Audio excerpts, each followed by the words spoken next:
218장 찬송하시겠습니다. 218장입니다.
묵상 기도하심으로 주일 예배를 하나님 앞에 드리시겠습니다.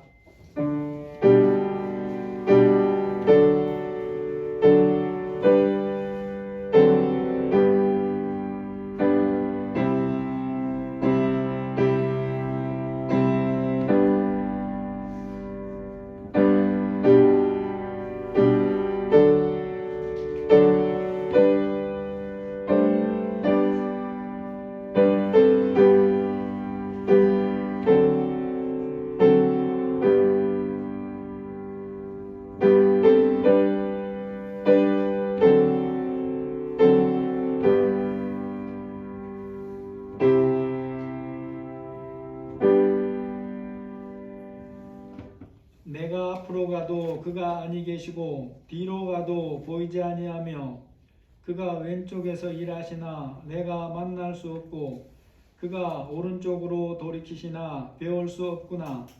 그러나 내가 가는 길을 그가 아시나니 그가 나를 단련하신 후에는 내가 순금같이 되어 나오리라. 하나님 아버지, 오늘도 우리가 하나님 앞에 예배합니다. 하나님이 우리 눈에 보이시지 않지만 우리의 왼편에서 일하시고 오른편에서 일하시고 우리의 인생을 인도하시는 줄 믿습니다. 우리의 이 땅의 삶이 끝날 때에 영원한 하나님 나라로 인도하실 것을 믿습니다. 성령께서 함께 하시고 도와주옵소서. 이 땅의 삶을 믿음으로 잘 걸어갈 수 있도록 인도해 주옵소서.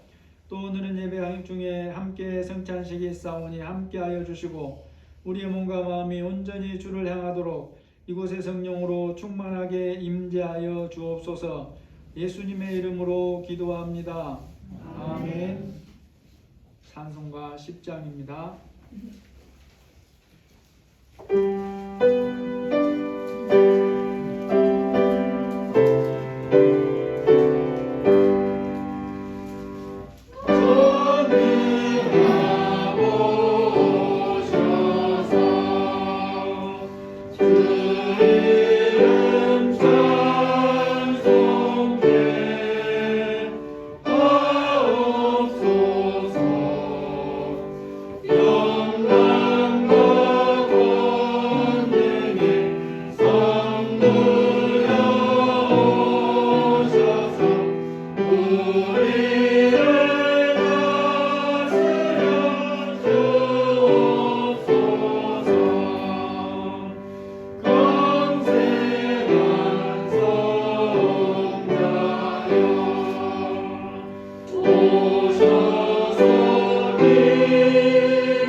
사도신경으로 신앙 고백하겠습니다.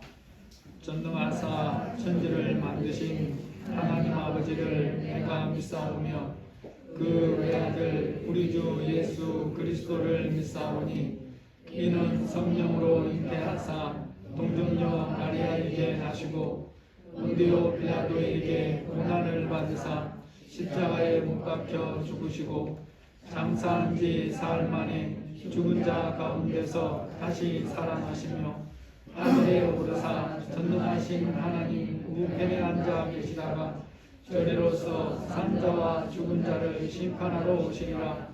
성령을 믿사오며 거룩한 공예와 성도가 서로 교통하는 것과 죄를 사하여 주시는 것과 몸이 다시 사는 것과 영원히 사는 것을 믿사옵나이다. 아멘.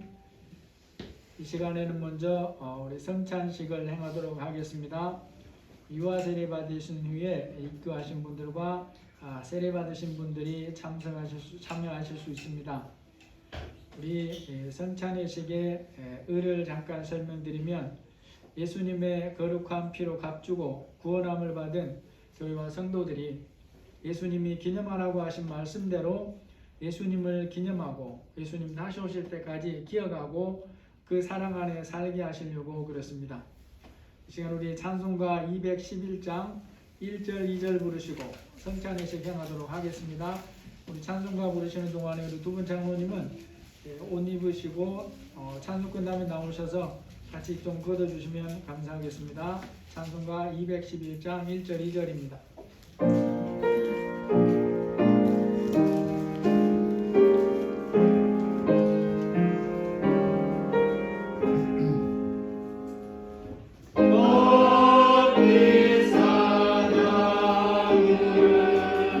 주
고린도전서 11장 28절 29절에 보면 사람이 자기를 살피고 그 후에야 이 떡을 먹고 이 잔을 마실지니 주의 몸을 분별하지 못하고 먹고 마시는 자는 자기의 죄를 먹고 마시는 것이라 했습니다. 우리가 다 근본적으로 죄인이지만 예수님의 용서하심을 받은 자로서 우리 자신들의 시간 우리 묵상할 때 잠깐 자신들을 살피는 기도를 하겠습니다.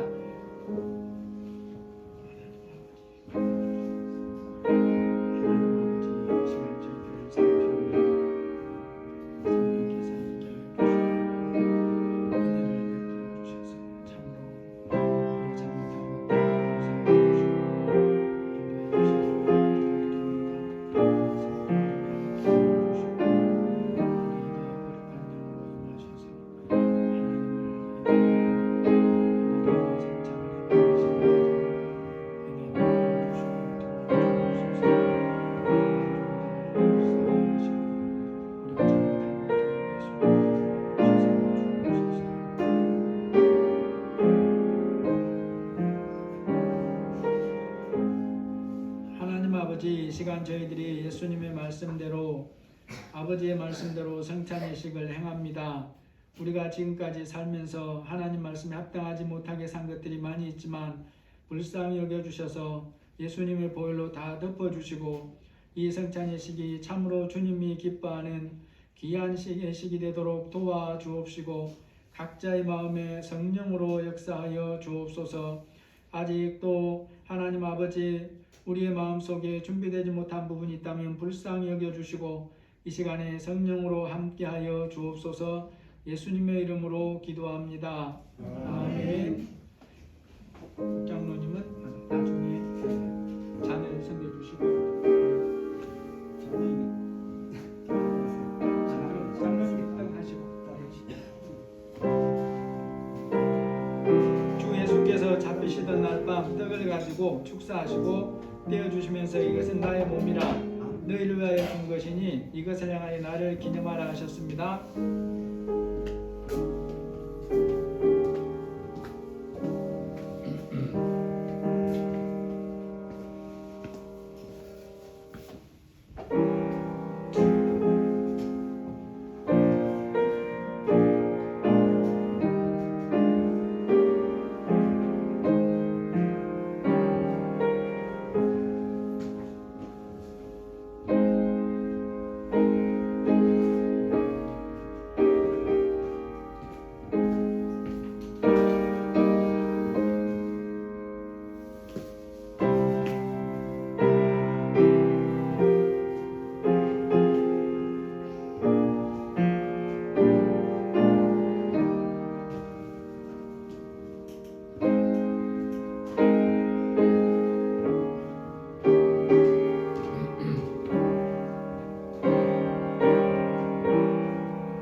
이와 같이 잔을 가지시고 이르시되 이 잔은 내 피로 세운 새 언약이니 이것을 행하여 마실 때마다 나를 기념하라.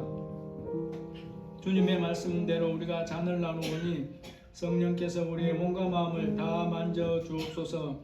예수님의 이름으로 기도합니다. 아멘.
감사합니다. 저희들 불쌍히 여겨주시고 예수님의 피를 흘리시고 살을 지키심으로 저희들을 구원해서 하나님의 자녀 삼으시고 귀한 성찬의식에 참석하게 하시니 감사합니다. 또 아직 세례를 받지 않거나 또 유아 세례 후에 아직 나이가 안 되어서 이웃에 함께하지 못하는 우리 자녀들도 함께하여 주셔서 믿음 안에 다 견고하게 성장해 가도록 도와주옵소서. 감사하며 예수님의 이름으로 기도합니다. 아멘. 찬송가 211장 3, 4절 하심으로 성찬예식을 마치겠습니다.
박영주 권사님 대표 기도해 주시겠습니다.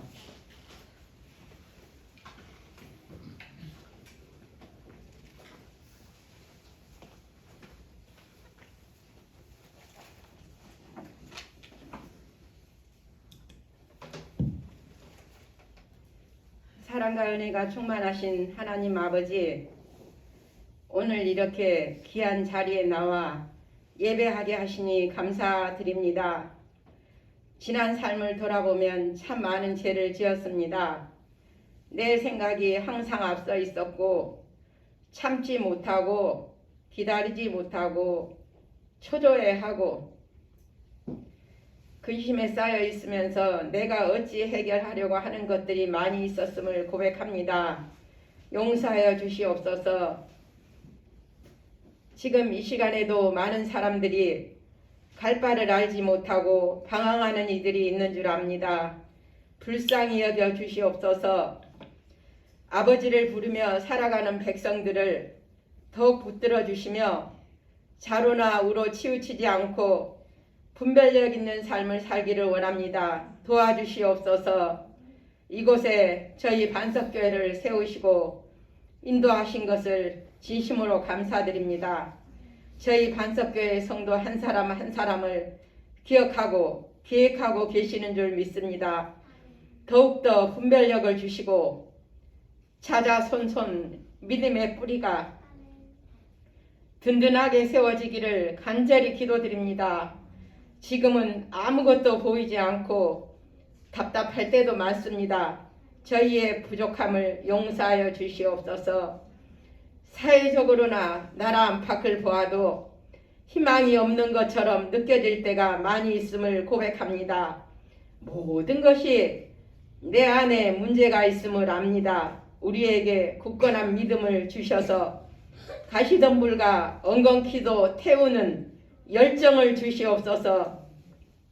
공부하는 학생들과 사회생활을 준비하는 이들, 먼 곳에서 공부하는 승윤이, 군복무하는 덕규 모두가 멋지게 만날 날을 기대하며 기도하는 지체들에게 끈기와 믿음을 주시옵소서. 함께하는 교회와 선교사님, 강단에 세우신 목사님께 영육간의 강건함을 주시옵소서. 특별히 이 아름다운 계절에 각 가정에서 기쁜 소식이 넘쳐나는 올 한 해의 남은 날을 잘 감당하기를 소망하며 이 모든 말씀 예수님 이름으로 기도드립니다. 아멘.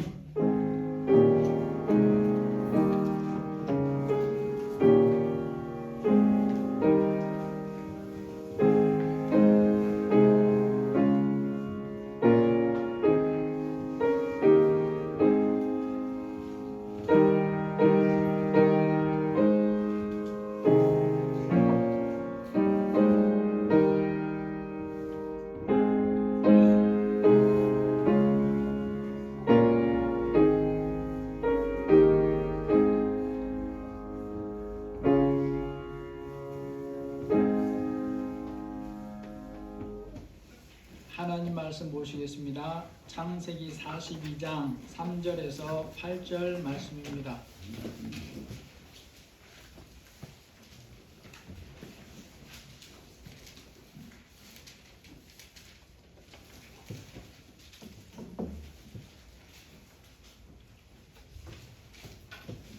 창세기 42장 3절에서 8절입니다.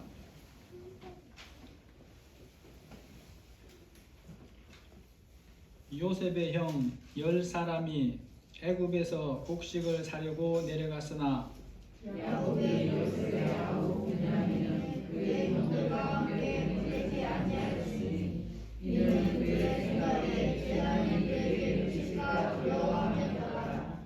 이스라엘의 아들들이 양식 사러 간 자 중에 있으니 가나안 땅에 기근이 있음이라.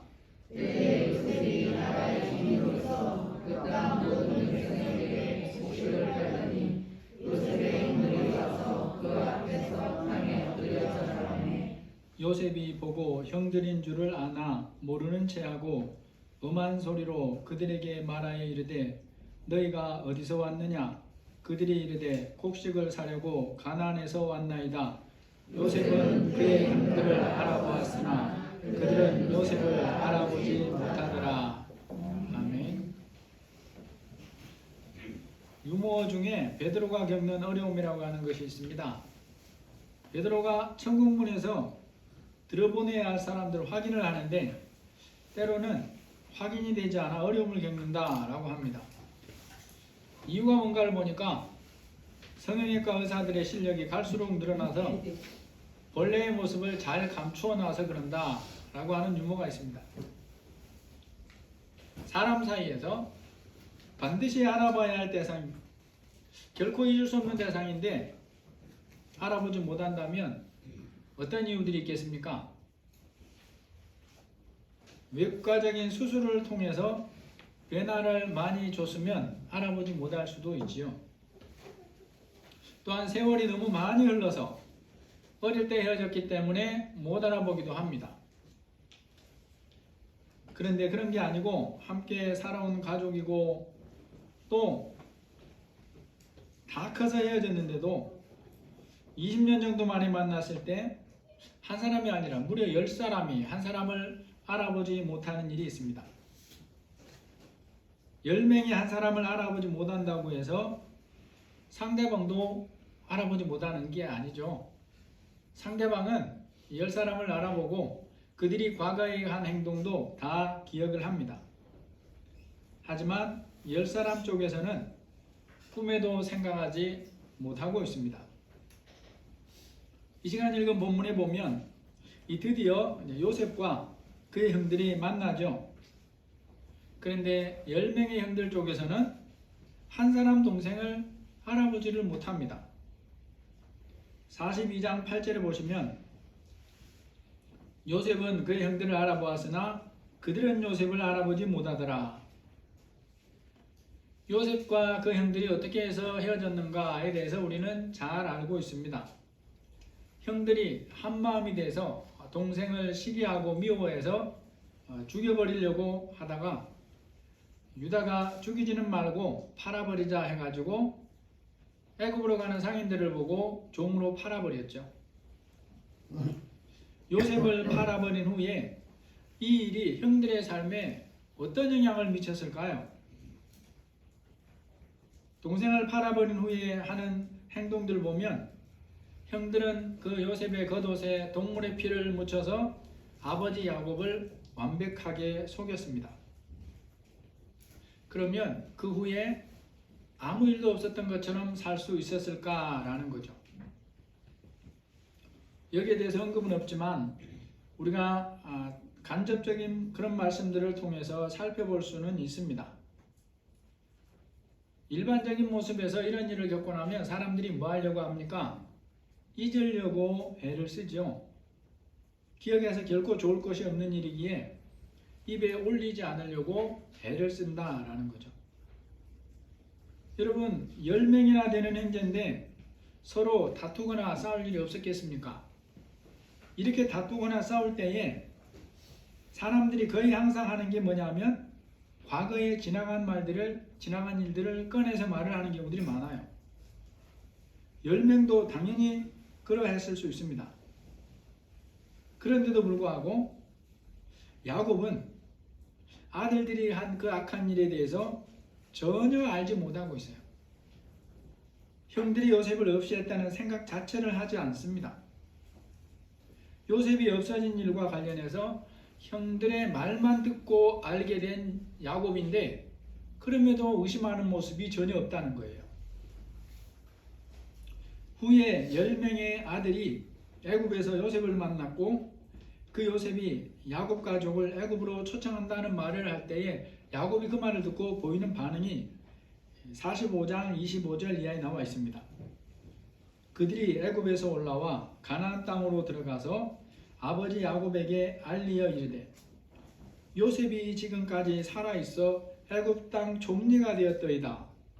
야곱이 그들의 말을 믿지 못하여 어리둥절하더니 어학사전에 보니까 어리둥절하다라는 뜻은 뜻밖의 일 때문에 정신을 차릴 수 없을 정도로 얼떨떨하다라고 설명을 하고 있습니다.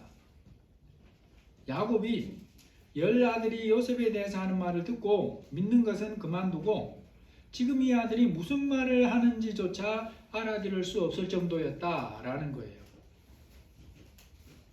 야곱이 보이는 이런 반응을 통해서 우리가 짐작해 볼 수 있는 것이 있습니다. 형들은 자신들이 동생에 행한 악에 대해서 아버지를 철저하게 속였을 뿐만 아니라 그 이후에 혹 기분이 상하여 서로 싸우는 일이 있어도 이것만은 절대로 말하지 않았다는 거예요. 이 일에 대해서는 모두가 한마음이 된 것처럼 서로의 기억에서 잊고 살려고 노력을 했고 영원히 잊은 것처럼 살려고 애를 썼다라고 볼 수가 있습니다. 여러분, 사람의 삶에서 때로 어떤 일들은 이런 경우가 있기도 합니다. 가능하다면 다시는 기억하고 싶지 않는 그런 일들이 있기도 해요. 혹시라도 그 일이 기억날까봐 특정한 사람을 만나는 것 자체를 피하려고 하는 그런 경우도 있습니다.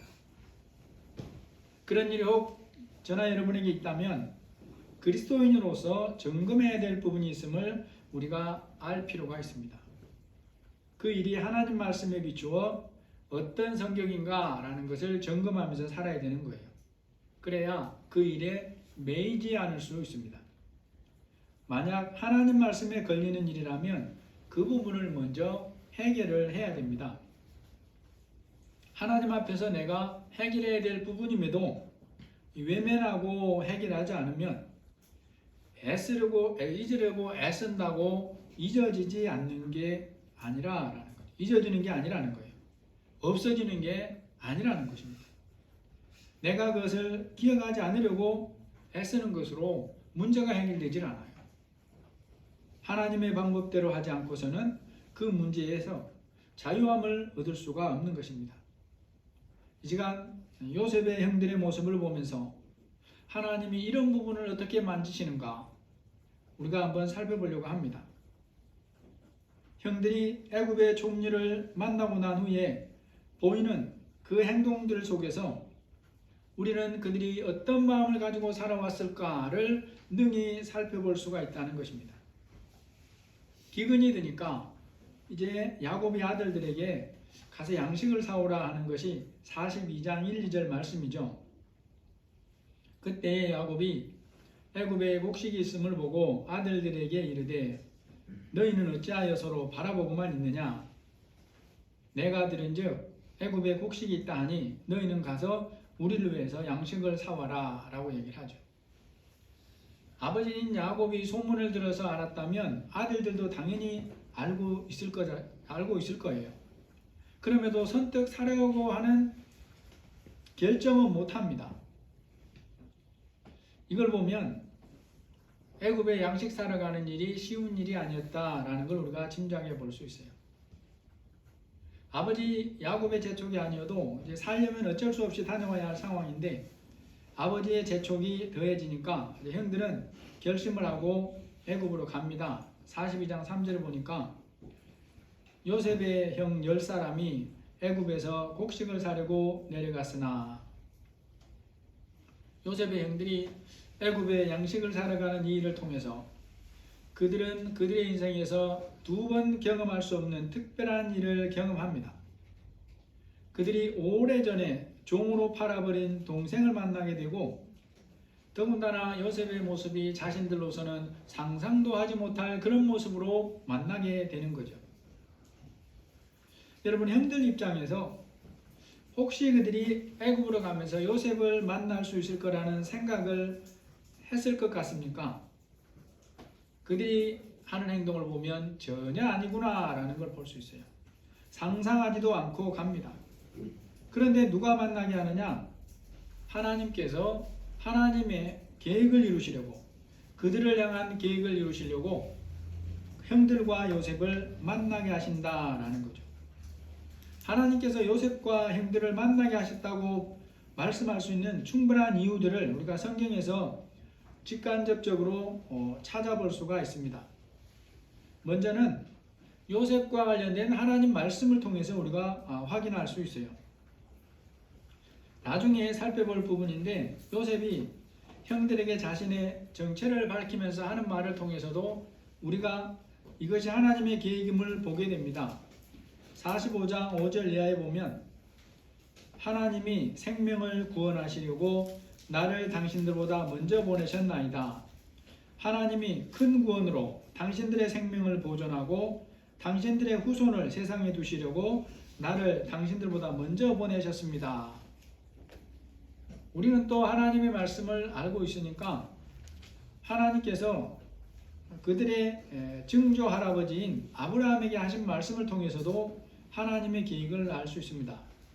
15장 13절에 보면 여호와께서 아브라함에게 이르시되 너는 반드시 알라. 내 자손이 이방에서 객이 되어 그들을 섬기겠고 그들은 400년 동안 내 자손을 괴롭게 하리니. 하나님께서 아브라함에게 하신 이 말씀을 이루시는 시작이 야곱이 애굽으로 이주를 하는 것입니다. 야곱 혼자만 아니라 가족 전부가 애굽으로 이민을 가야 하는데 이 일을 준비하게 하시려고 하나님께서 요셉을 먼저 보내셨다라는 거죠. 하나님이 하시는 일은 우리가 다 이해를 못합니다. 흉년을 막아주실 수도 있는데 흉년이 온다는 것을 알면서도 그것을 경험하게 하시고 그 일을 사용해서 야곱 가족을 애굽으로 보내시는 거죠. 요셉은 흉년이 들어서 애굽의 양식을 사러 오는 형들을 단번에 알아봅니다. 그러면서 아마 하나님이 하신 말씀을 깨달은 것 같아요. 형들이 애굽으로 양식을 사러 가면서 자신들이 애굽 상인들에게 판 요셉에 대해 어떤 생각을 했든지 또 하나님께서는 이 형들을 만나게 하십니다. 만나게 하시는 하나님의 역사를 또 우리가 볼 수 있는 것들이 그 당시 애굽에 양식 사러 온 사람들이 이 요셉의 형들밖에 없겠냐라는 거죠. 많은 사람들이 있습니다. 또 하나님 말씀대로 애굽 곳곳에 양식을 보관하는 창구를 지었다 그랬어요. 그러니까 양식을 판매하는 곳도 한 곳만 아니라 애굽 곳곳이에요. 그런 상황에서 하필 형들이 올 그곳에 그 시간에 총리가 나와서 만나게 되는 거죠. 이러한 부분들을 통해서 우리가 하나님의 일하심에 대해서 깊이 깨달아야 될 부분들이 있습니다. 하나님께서는 하나님의 시간이 되면 반드시 하나님이 하실 일을 하시는 분이라는 거예요.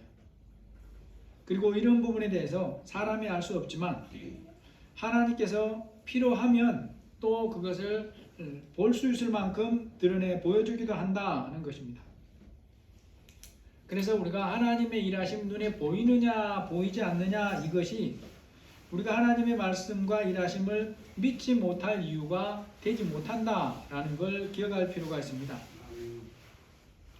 형들과 요셉의 만남은 20여 년 만의 만남이니까 너무나 기쁘고 반가워야 되는데 그렇지가 못합니다. 그 이유는 형들에게 그들이 지은 해결되지 않은 죄가 그대로 남아 있었기 때문이에요.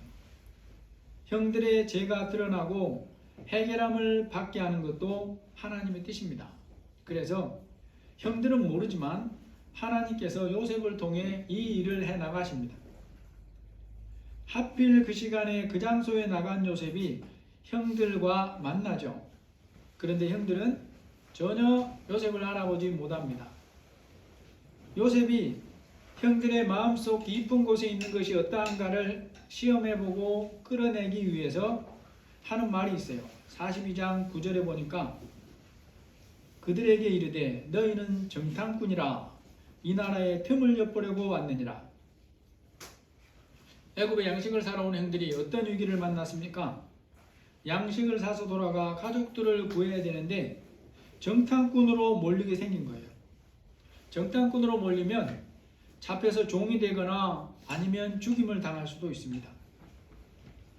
갑작스러운 위기 앞에서 형들은 자기들이 정탐꾼이 아니라는 것을 밝히려고 애를 씁니다. 42장 10절 11절에 보니까 내 주여 아닙니다. 당신의 종들은 곡물을 사러 왔습니다. 우리는 다 한 사람의 아들들입니다. 정탐꾼이 아닙니다. 형들이 정탐꾼이라는 어마어마한 그런 모함이 아니라 의심을 받자 자기들이 정탐꾼이 아니라는 것을 증명할 결정적인 증거로 내세우는 게 뭐냐면 할아버지 아들들이다 하는 거예요. 이건 이제 그들을 따로 떼어놓고 몇 가지만 물어보면 금방 확인할 수 있는 부분이죠. 만약 정탐꾼이라면 한 아들의 아들만 보내는 그런 나라는 없습니다.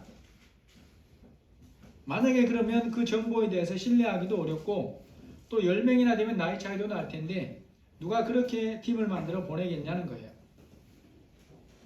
형들은 자신들이 정탐꾼이 아니라는 것을 드러내는 결정적인 증거라고 생각하고 말했는데 총리는 전혀 인정을 안 해줍니다. 42장 12절에 보니까 요셉이 그들에게 이르되 아니라 너희가 이 나라의 틈을 엿보러 왔느니라. 이제 분위기가 점점 어떻게 몰아져 갑니까? 그들이 정탐꾼이라는 쪽으로 몰아져 가요. 그러니까 형들은 더 급해져 가지고 총리가 알 수도 없는 얘기들까지 합니다. 13절에 보면 그들이 이르되 당신의 종 우리들은 12형제로서 가나안 땅 한 사람의 아들이라. 막내 아들은 오늘 아버지와 함께 있고 또 하나는 없어졌나이다. 그들의 속에 있는 게 이제 조금씩 나오기 시작하죠. 깊이 감춰져 있던 것들이 조금씩 나오는데 아직 다 나온 건 아니에요. 그렇게 말해도 총리는 인정하지 않고 총리가 하는 말이 15절 16절이에요. 바로의 생명으로 맹세하노니 너희 막내 아우가 여기 오지 아니하면 너희가 여기서 나가지 못하리라. 너희 중 하나를 보내어 너희 아우를 데려오게 하고 너희는 갇혀 있으라. 내가 너희 말을 시험하여 너희 중에 진실이 있는지 보리라. 바로의 생명으로 맹세하노니 그리하지 아니하면 너희는 과연 정탐꾼이다. 총리는 자기가 어떻게 할 수 있는가를 보여주려고 실제로 형들을 다 잡아서 감옥에 가둬버립니다. 3일 동안 가둬버려요. 17절에 보니까 그들을 다 함께 3일을 가두었더라. 그러면서 이제 풀어주면서 하는 말이 너희 중에 한 명만 남아있고 가서 양식 가져가서 기근을 피하고 막내 데려와라 이렇게 얘기합니다. 인생에서 큰 위기를 만나자 이들이 어떤 반응을 보이는가? 42장 21절입니다. 우리 21절 가셔서 같이 한번 읽어보시겠습니다. 그들이 서로 말하되 우리가 아우의 일로 말미암아 범죄하였도다. 우리가 우리에게 해결할 때에 그 마음의 괴로움을 보고도 듣지 아니하였으므로 이 괴로움이 우리에게 임하였도다.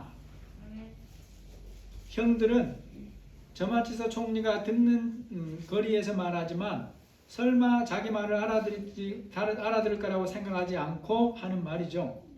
이제 드디어 형들의 마음속에 깊이 감추어두고 잊으면서 살려고 20년 동안 애써왔던 것들이 밖으로 드러납니다. 일생일대 위기 상황을 만나자 생각지도 못한 어려움을 만난 원인이 뭐라고 생각하는 것입니까? 20년 전에 자신들이 동생에게 악을 행했기 때문이다 라고 생각을 하는 거예요. 이게 한두 명만 그런 게 아니고 10명이 동시에 서로에게 말할 정도로 그들이 이 생각을 하는 것입니다. 형들이 보이는 반응에서 우리가 깊이 깨달아야 될 부분이 있어요. 20년은 굉장히 긴 세월이에요. 20년의 세월을 지내왔는데 잊었다고 생각하고 잊으려고 했었고 실제로 이들 중에는 잊은 사람이 있을지 모르지만 없어지지 않았다는 거예요. 그들의 삶에서 생명이 위에 처하는 급박한 상황을 만나자 다시 그 일을 동시에 떠올립니다. 자신이 오래전에 지은 죄 때문일 것이다 라는 생각을 하는 거죠. 그들은 그 일이 자기들 마음속에 깊이 담겨져 있다는 것을 이제야 비로소 고백을 하는 것입니다. 여러분, 형들의 이러한 모습에서 우리가 뭘 살펴야 될까요? 10명이나 되는 형들인데 그들 중에 한 사람도 동생 요셉의 얼굴을 알아보지 못할 정도로 요셉에 대한 기억을 잊었습니다. 형들에게는 그러할 정도로 긴 세월이 흘렀다고 생각할 수 있어요. 그럼에도 형들의 마음에서 그래 오래전에 행한 죄가 해결된 것은 결코 아니더라 라는 거예요. 평소에 잊었다고 생각하고 살았는데 자기들 힘으로 어떻게 할 수 없는 위기를 만나자 그 원인이 죄 때문일 것이다 라는 것으로 되돌아간다는 거예요. 여기서 우리가 오늘날 우리의 삶에 적용해야 될 너무나 중요한 교훈이 있습니다. 그들의 마음에 그들이 행한 악으로 인해서 참된 자유가 없다는 거예요. 하나님과의 관계에서 참된 평안이 없다는 것입니다. 그들은 그것을 다 덮어놓고 살았다고 생각했지만 그 마음에 불안함이 항상 잠재되어 있는 거예요. 이러한 형들을 보면서 우리가 어떻게 살아야 하는가에 대해서 귀한 교훈을 배울 수 있습니다. 우리 자신들을 항상 점검하면서 살아야 된다는 거예요. 하나님과의 사이에서나 사람과의 사이에서 우리가 깨달아야 할 교훈들이 있습니다. 말씀대로 해결되지 않는 죄는 결코 없어지지 않는다는 거예요. 하나님과의 사이에서 하나님이 말씀해서 내게 순종하라고 하신 것에 대해서 오래전 일이라 내가 순종하지 않고 지나온 것이라고 해서 그것이 해결되느냐? 해결되지 않는다는 것입니다. 성경적으로 바르게 해결을 하고 살아야 된다는 거예요. 그렇지 않으면 모두가 다 잊었고 자기까지 잊었어도 하나님이 잊지 않으십니다. 하나님께서 이것을 해결하길 원하시는 거예요. 그래서 그것이 마음속에 있으면 먼저는 하나님이 주시는 평안을 누리지 못해요. 왜냐하면 시간이 얼마가 흘렀든지 하나님과 깨어진 상태로 있기 때문에 하나님 주신 평안을 못 누리는 거예요. 그로 인해서 일상적인 삶에서도 참된 평안은 누리지 못합니다. 어려움을 만나기만 하면 그 생각이 나기 때문에 평안이 있을 수가 없는 거예요. 감사한 것은 하나님께서 이제 이것을 드러내십니다.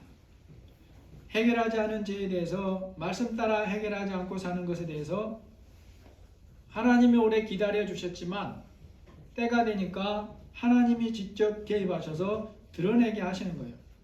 그들을 벌 주려고 그러는 게 아니라 고쳐서 새롭게 하나님과의 관계를 바르게 하고 살게 하려고 드러내신다라는 것입니다. 하나님께서 요셉을 통해 그들을 시험해 보심으로 그들 마음속에 깊이 덮여 있고 숨겨져 있었던 그 해결되지 않는 죄가 그들의 마음을 때리게 만드신다는 거죠. 이 문제가 해결되어야 하나님께서 요셉을 통해 그들을 주림에서 구하시고 또 그들의 앞날에 그들을 통해 이루시려는 큰 계획을 이루어 가실 수가 있는 것입니다. 이 시간 말씀을 정리해 봅니다. 하나님을 믿는 사람도 우리가 연약한지라 때로 죄를 짓죠. 죄를 짓지 않으려고 애를 쓰면서 살아야 당연하지만, 순종하고 살아야 하려고 애를 쓰는 게 당연하지만 때로는 불순종이라는 죄를 짓습니다. 나의 고집이라고 하는 것으로 하나님의 말씀을 외면하고 살 때도 있어요. 감사한 것은 그렇게 넘어진 상태로 불순종의 상태로 사는 것은 하나님의 뜻이 아니기 때문에 하나님이 불쌍히 여기시고 돌이키고 회복할 길을 마련해 주셨다라는 것입니다. 어떤 잘못이나 실패를 했든지, 어떤 불순종이나 외면을 했든지, 나의 고집을 어떻게 세우고 있든지 용서와 회복의 은혜를 누리려면 우리가 알고 실천해야 될 부분이 있습니다. 시간이 길게 흘렀어도 실제로 내가 그것을 잊었어도 오직 말씀대로 돌이키는 것을 통해서만 은혜를 다시 회복할 수가 있다는 것을 우리가 기억을 해야 되는 것입니다. 또 하나님께서 우리에게 용서와 회복의 은혜를 누리며 살게 하시려고 때로 내가 잊고 살려고 애쓰거나 외면하고 있던 것들을 기억나게 하신다는 것도 우리가 기억해야 될 부분입니다. 또 이때 한 가지 더 기억해야 되는데, 하나님이 나의 삶에 눈에 보이도록 개입하셔서 그러한 것들을 깨닫게 하시는 경우에는 내가 원하지 않는 방법들도 사용될 수 있다는 걸 알아야 돼요. 그렇기 때문에 우리가 하나님의 말씀에 세밀하게 깨어서 반응해야 될 필요가 있는 것입니다. 하나님은 지금도 자기 자녀를 향해서 변함없는 긍휼을 베푸시길 원하시는 분입니다. 예수님의 생명까지 주신 분인데 얼마나 큰 긍휼을 베풀기를 원하시겠는가를 우리가 생각해야 된다라는 거죠. 말씀으로 우리 자신들을 살피고 하나님의 말씀에 믿음으로 반응하심으로 하나님께서 사랑하는 자기 자녀에게 주시려는 평안과 긍휼의 은혜를 누리며 사시기를 예수님의 이름으로 축복합니다. 하나님, 세상에서 가진 것이 아무리 많고 아무리 큰 권력을 가졌다고 할지라도 하나님이 주시는 참 평안을 누리지 못하면 그 인생은 발을 뻗고 자지 못합니다. 두려움이 그 마음에서 떠나지 않고 해결되지를 않습니다. 우리 안에 성령 하나님이 충만하게 임하심으로 우리의 모습들을 주님 앞에 온전히 살피게 하여 주시고 하나님과의 관계에서 참된 평안을 누리고 하나님이 만나게 하신 모든 인생들과의 관계에서 그리스도의 참된 평안을 누리며 그런 삶을 유통하는 저희들이 다 될 수 있도록 인도하여 주옵소서. 예수님의 이름으로 기도합니다. 아멘. 찬송가 285장입니다.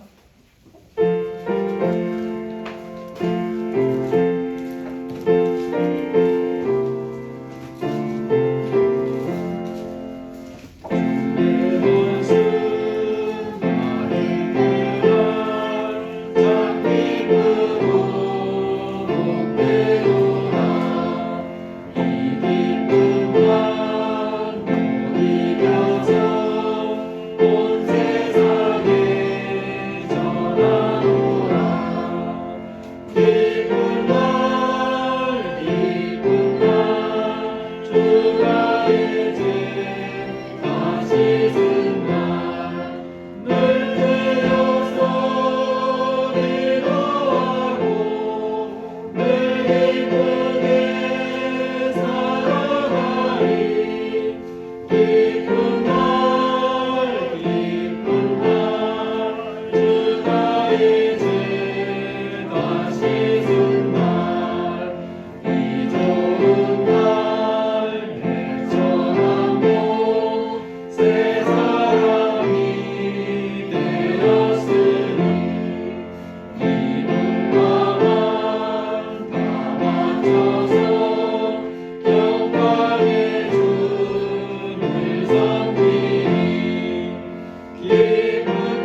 감사합니다. 오늘도 저희들 주님 앞에 불러주시고 예배자로 세워주시니 감사합니다.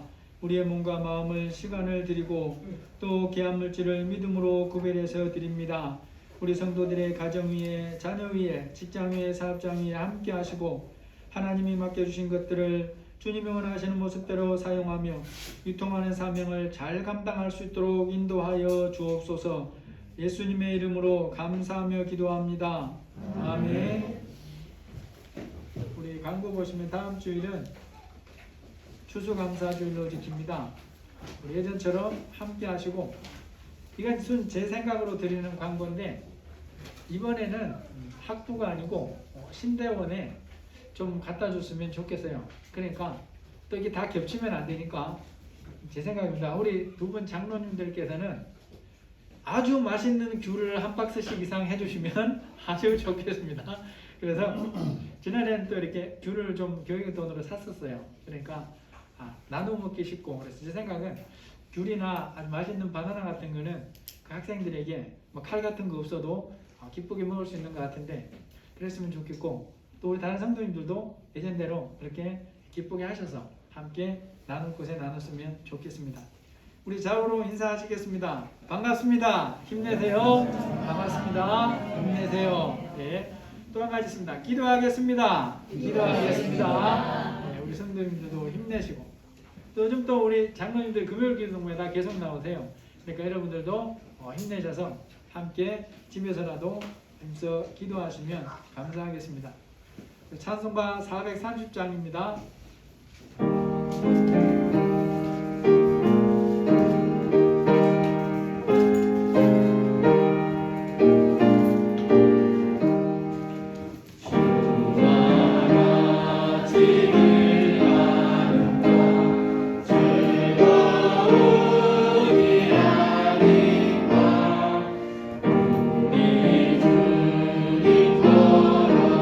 걸어가신 날 같이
이제는 우리 주 예수 그리스도의 은혜와 하나님의 사랑하심과 성령의 교통하시고 인도하시고 보호하시는 은혜가 우리 안에 있는 모든 것들이 주님 보시기에 합당하도록 때로는 드러낼 것을 드러내시고 만지실 것을 만지시는 하나님이심을 기억하고 그 하나님 앞에 말씀대로 살기로 다짐하는 우리 모든 사랑하는 성도들 위해 지금부터 영원토록 함께 계실지어다. 아멘.